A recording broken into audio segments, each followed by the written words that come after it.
Am I audible? Yes.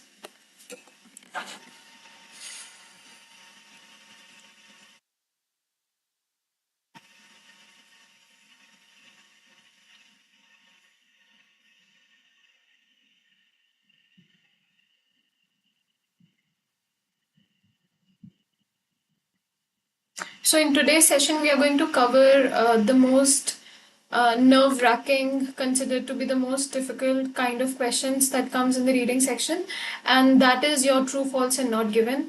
A lot of people find true, false, and not given kinds of question to be especially difficult because they get confused between false and not given. And also the next thing that they do, which is like one of the biggest mistakes, is basically you assume the answers. So what are the exact strategies that we need to take in order to get the true, false, and not given correct? And also the how many kinds of questions are there in the reading section? How can we learn the strategies to master all kinds of question is what we are going to learn in today's session. So let's start the session.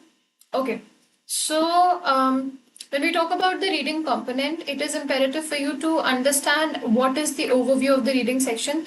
So we will first commence with the format of the reading section. The first thing is that you expect 3 long texts. The first is going to be around like 500 words long.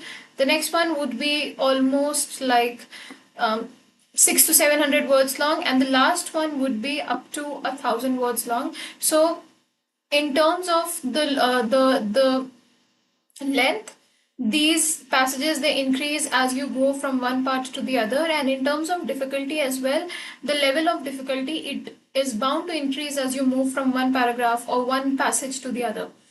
The next is, if you're going for academic text or academic test, be prepared that the questions are going to be a little on the stringent side, because IELTS academic is considered to be a little more difficult, just a little more difficult as compared to the general IELTS. But no worries, if you practice it with the correct approach, you will be able to ace the IELTS game.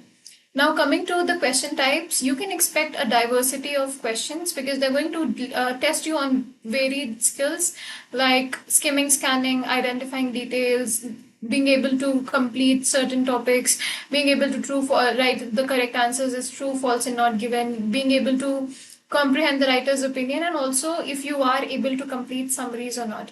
Now, as I already told you, that as you progress from one passage to the other or one part to the other, the difficulty level is bound to increase. Coming to the importance of reading section, every section or every component of the IELTS holds significance, importance. So each part, it carries 25% of the weightage of the total score. So if you mess up in any, you will definitely get a lower band score. So it's important that you perform well in all of the modules.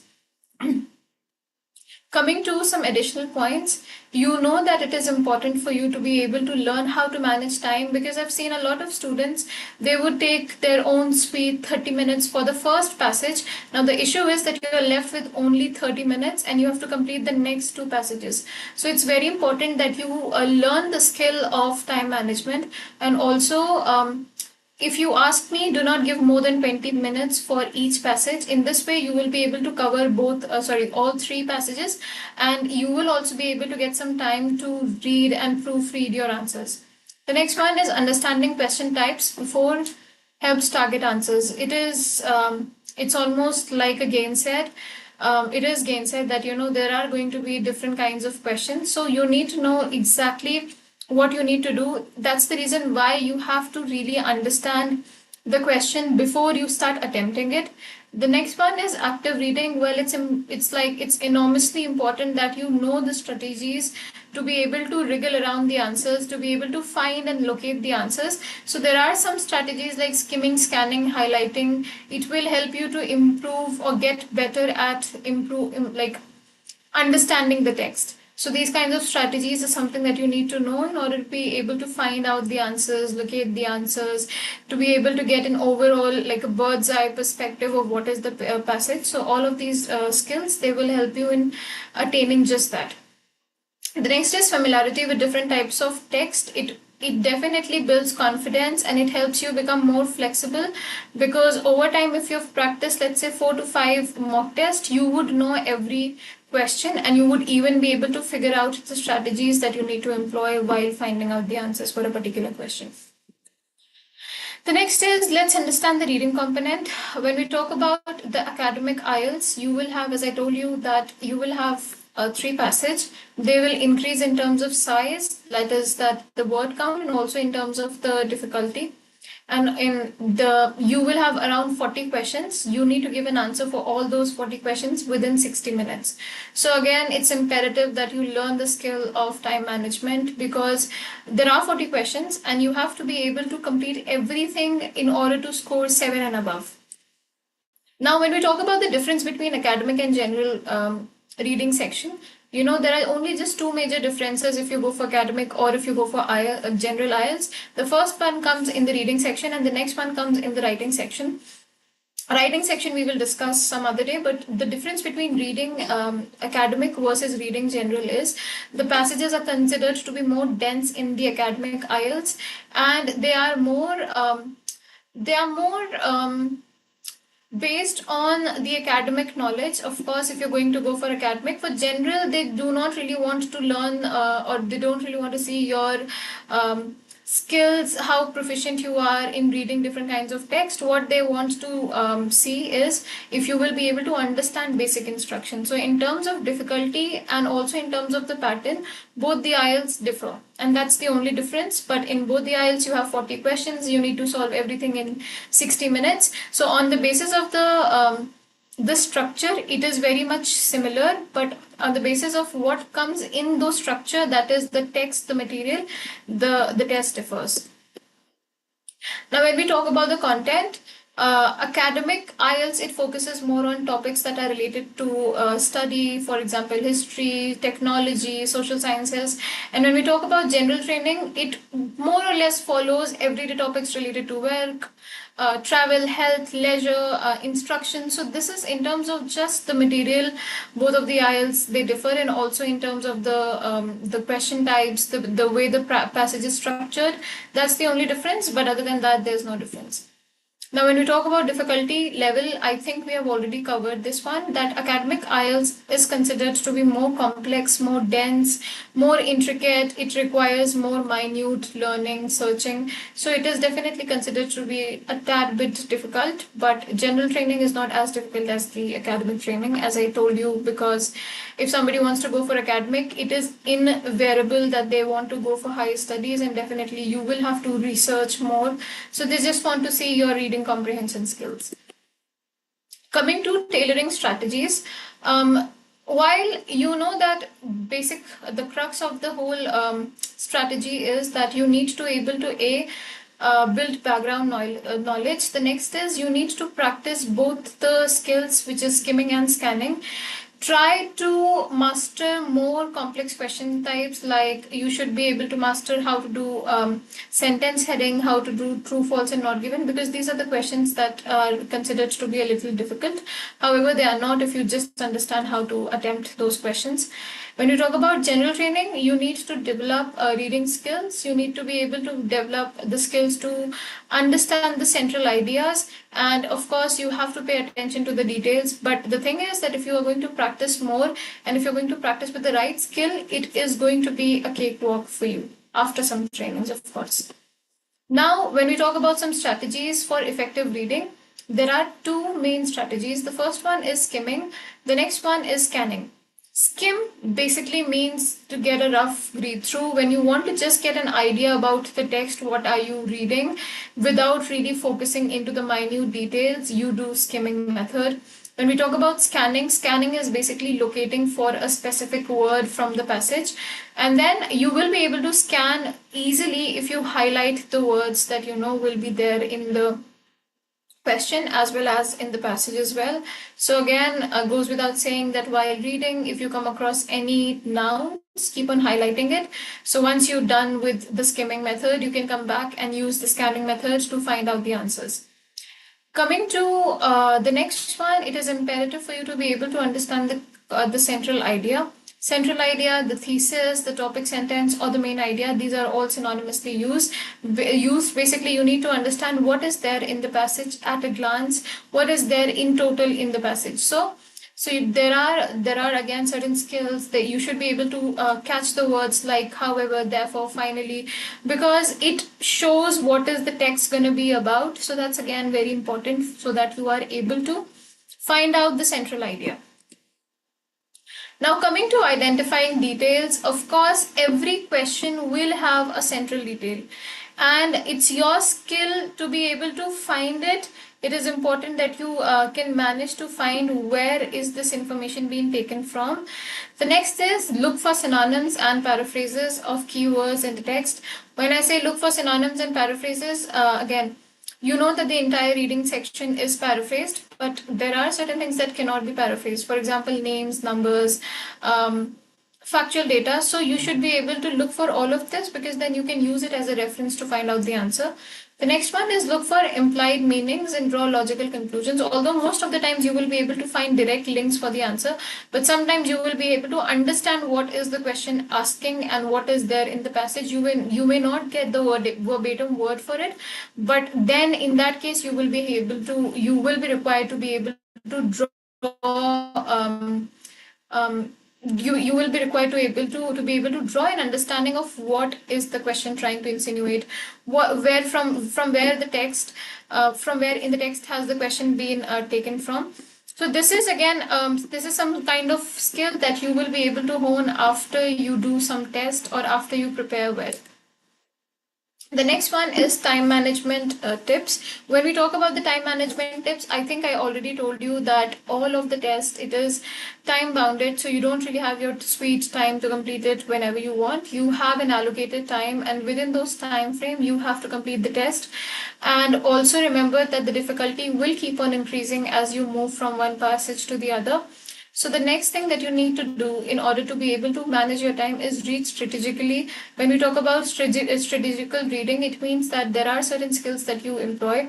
The first thing is instead of scanning for the answers from the very inception, you should go for skimming because skimming gives you a rough idea of what the passage contains. You will have something to begin with, then read the questions because then you will have an understanding of what to find from the passage.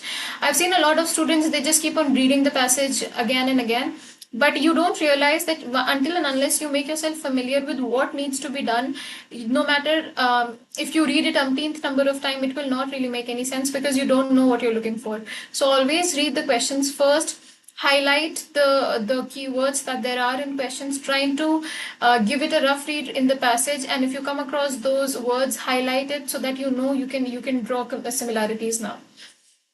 The last is review your answers. It is important that you leave some time, of course, for any module so that you can come back to it and check it whenever it is necessary. So this is something that you have to do. Now coming to the next thing, let me just, okay. So coming to some additional tips, you need to be able to practice diverse reading materials that imitate the IELTS format. While there are a lot of information available everywhere, but you need to be able to sort out the original, the authentic information so that you're practicing for the actual test. And the next is familiarize yourself with different question types. Of course, the more mock test you will undertake, the better confidence you will be able to gain. So make sure that you're doing a lot of mock test. The next is stay calm and focused during the test. I can completely relate and resonate with you that the test seems to be a little a little tiring because you have to sit throughout, like you have to sit for 2.5+ hours. So at times you might get annoyed, or at times you might lose your calm, but remember to never let those feelings overpower you. Get yourself back, put yourself together, pull yourself together, and do the test. Do not get anxious. Now coming to different types of test types or the question types. The first is multiple choice. When we talk about multiple choice, as the name suggests, out of the options you have to select some questions that you find that you have to select some options or some choice of options. And the problem here is a lot of people, they would just consider looking for the keyword, if that the keyword is there in the question and the keyword is there in the answer, that is the correct answer. But no, it's not like that. You will have to understand the context and then you should be marking the answer. The next is matching heading. When we talk about matching heading, the approach that we follow over here is a little different. For matching headings, what we do is we first read the paragraph, we go para by para, and then once you've read the para, you can assign your own like 3 to 4 words long meaning, and then see which meaning matches with the list of headings. In this way, you can seamlessly get the answer, as opposed to if you keep on reading the options, because then what feels like every heading gets matched with every paragraph and then you are left with confusion. So better go para by para, assign your own meaning to the particular para, and then you relate with the list of headings. It becomes easier for you to mark the answers. The next kind is true, false, and not given. When we talk about true, false, and not given, a lot of people, they use the wrong approach. What they do is they assume things. They would assume their prior knowledge. They would think that is the correct answer, but it's not true. What you need to do is, in true, false, and not given, you need to first understand the clear distinction, the clear difference between true, false, and not given. And then if you are unable to find any particular information, instead of assuming, let it be. If you are unable to find the option, or if you are unable to find the information, even despite you see that things are paraphrased, but still you can't find the information, it is very much a not given statement. So do not scratch your head. Do not head your head against the wall or hit your head against the wall. You need to accept that it's a not given statement. For false, if there is any kind of contradiction, or if the statement is completely opposite as well, it becomes a false statement. And then for true, of course, everything will be given and everything is going to match, and then in this case it becomes a true statement. So again, with a little practice and understanding the question type, you will be able to do the test. The next kind is sentence completion. When we talk about sentence completion, you should be able to identify what is the next answer going to be. For example, you should be able to choose a particular option based on, either the examiner's or the writer's perspective or general knowledge. But make sure that you do not use, again, your personal bias. For example, let's say you have worked in Amazon, so you know how things are there. You get a passage from, let's say, workers' condition in Amazon. So do not use your prior knowledge. Okay, yes, I worked in Amazon, so this is how things work. No, don't do that. If it is in the passage, yes, after reading you can mark the answer. If not, then you will have to decide otherwise. The next kind is short answer type of questions. Short answers is like, as the name suggests, sometimes you just have to write one word, sometimes you just have to locate 2 words or 3 at max, and then just fill in the blanks. It's almost like fill in the blanks kind of questions.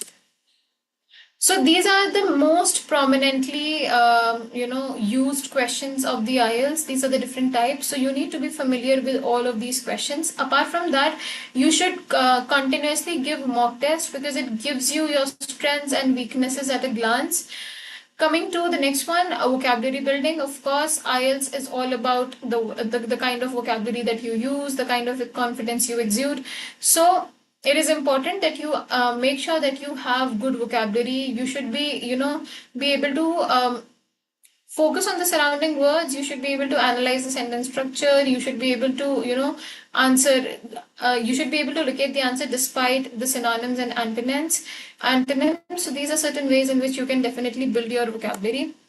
Now, when we talk about guessing strategies, sometimes you are not able to find the answer, and it is very common. Instead of getting annoyed or petrified or getting really shocked, what you need to do is you can definitely guess the answer. If you're not able to find the correct options in the multiple choice, you should just eliminate the incorrect. So now then after that you will have less options to deal with, and then you can start locating it in the passage. The next is if you don't know a particular word, try to read some information before and after the word. You will get an idea of what it means and then try to answer it. And make sure that you are giving a good guess. Do not just, if you don't know the answer, do not just skip the question. Try your best, guess, use the guessing strategies, and then you will be able to find out the answer. Now, coming to some common challenges and solutions in the IELTS. The first very evident one is vocabulary issues. A lot of people, they don't understand a particular word, and then for that reason they cannot find the answer. The next is the complex style of the arguments. You have to be intricate with the reasoning. You should be able to understand. You should be able to use these strategies. So sometimes people think that it is too much for them, and then it becomes difficult for them to find out the answer. The next is lack of prior knowledge, both in terms of grammar and also in terms of the skill set that you need in order to find the answer. So make sure that you are practicing a lot, and then you will be able to get all of these strategies in place, and then it becomes easier for you to find out the answer. Time management, as I told you, is very important. You should be able to manage your time and divide your time equally so that you are able to find out the answers. And also, as I told you before, the text will vary in terms of length. It will vary in terms of, let's say, the difficulty level. So make sure that you are mentally prepared, and also you have done a lot of exercises so you know exactly how to find out the answers. And coming towards the end, there are some additional tips. The first is practice diverse reading material. When I talk about practicing diverse reading material, it means that although it should be from, let's say, British IELTS or the Cambridge IELTS, what I'm trying to say? You can take the different levels. So you have the number 15, you have the number 16. So buy at least 3 or 2 books and try to solve all the answers. And basically, if you're practicing from the material, it has to be authentic. The next is master vocabulary building techniques. You can use mnemonics, flashcards, context-based learning for all of these. You use them as your best friends, and then you will be able to expand your vocabulary. Learn efficient skim and scanning techniques. Of course, I told you it's not just for saying, but if you learn these techniques, finding an answer becomes easier. And the next is the most daunted one, the most haunting question type: true, false, and not given, and matching headings. Just make sure that you understand the actual meaning of true, false, and not given, and also the strategy that I just told you for matching headings. If you do that, it will not be difficult, and it is going to be an easy test if you prepare well. For someone who's not prepared, of course, they will find it difficult to find the answers. And apart from that, one thing that you have to keep in mind is time management. Time management is really very important. You should be able to realize its importance, because if you are not able to manage the time, you will not be able to finish the question in time. So these are some skill sets that you need to develop in order to find out the answers in the reading text, and also understand the clear demarcation between true, false, and not given, because a lot of students, they find really great issues with solving the true, false, and not given. And the last thing is, if you're practicing, do not practice from here, there, YouTube, and all of these places. Take or buy some authentic materials, or if you want, you can even take our guidance. We are here for you. And if you want any classes, if you want any demos, you can always reach out to us. We are there for you. And with this, I complete the session for today. I hope you understand I hope the session would be of use for you, and I will see you again in the next one. Thank you so much.